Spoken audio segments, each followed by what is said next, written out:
morning, and thank all of you for being here as we gather today to remember the tragic events that happened 13 years ago and to honor all the victims of the terrorist attacks on September 11, 2001.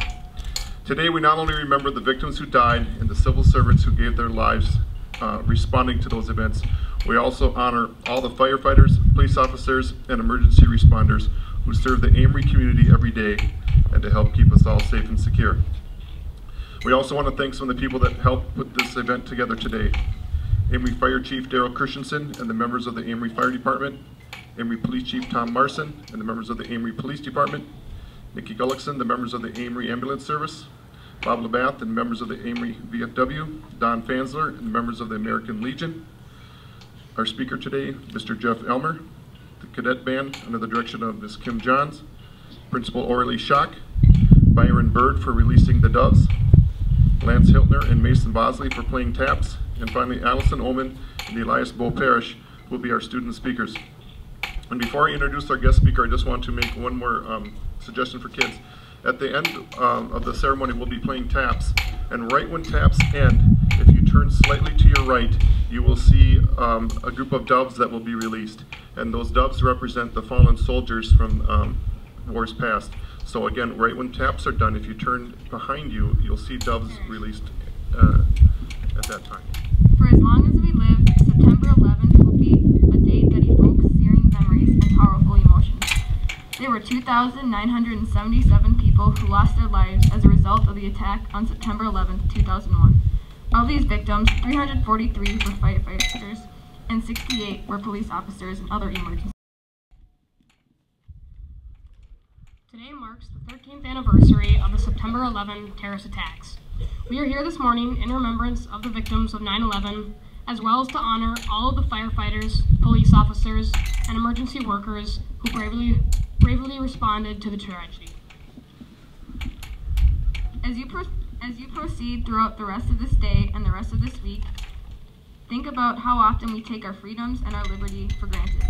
Devastating acts like those on September 11th and the ensuing developments allow us to focus our awareness and appreciation for the tremendous sacrifices that have been made over the course of history in pursuit of the values for which our nation stands.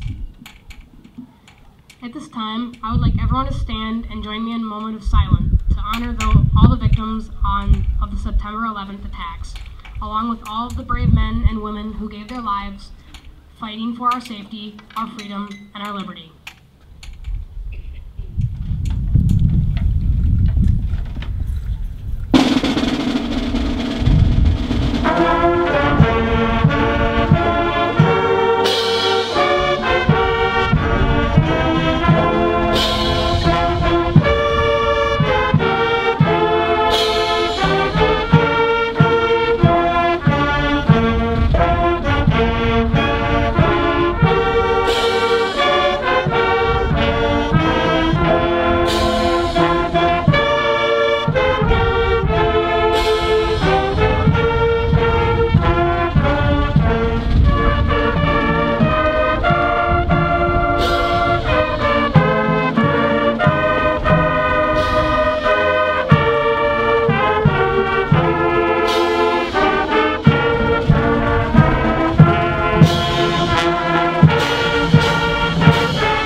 This completes our ceremony.